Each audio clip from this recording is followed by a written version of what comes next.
এই মুহূর্তে আসলে কিছুই বলার নেই। আপনাদের ভালোবাসা যেভাবে আমি কালকে থেকে যেভাবে আপনারা ভালোবাসা জানান দিয়েছেন আমাকে, এই ভালোবাসার প্রতি আমি আসলে সারা জীবন কৃতজ্ঞ থাকলাম। আমি ব্লেসড আসলে এত ভালোবাসা যে আমি পেয়েছি। কিন্তু আমি একটা জিনিস বলতে চাই যে আমি আইনের উপরে শ্রদ্ধাশীল। আমার এই বিশ্বাসটা আমি আসলে একদম শেষ অবধি রাখতে চাই।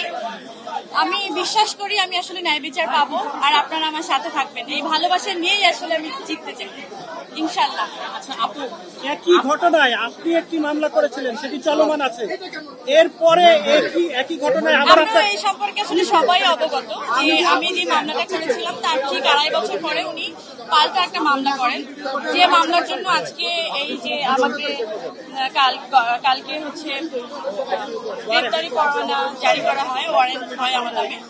এবং আমার খুব বিশ্বাস ছিল যে আমি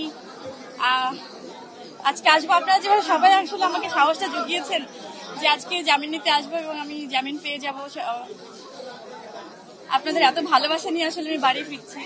এরকম একটা জয় নিয়েও যেন আমি বাড়ি আসলে ফাইনালি ফিরতে পারি, আপনাদের ভালোবাসার সাথে থাকতে পারি, আমার জন্য দোয়া করবেন।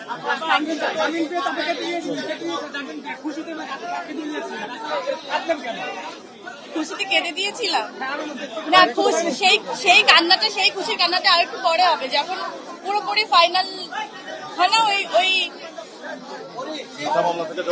হ্যাঁ ওই বিচারটা যখন আসলে আমার হবে। একটা প্রশ্ন, আপনার ওই মামলা থেকে আসলে ওই মামলাকে আপনাকে দমানোর জন্য কি এই মামলাকে কি মনে হচ্ছে?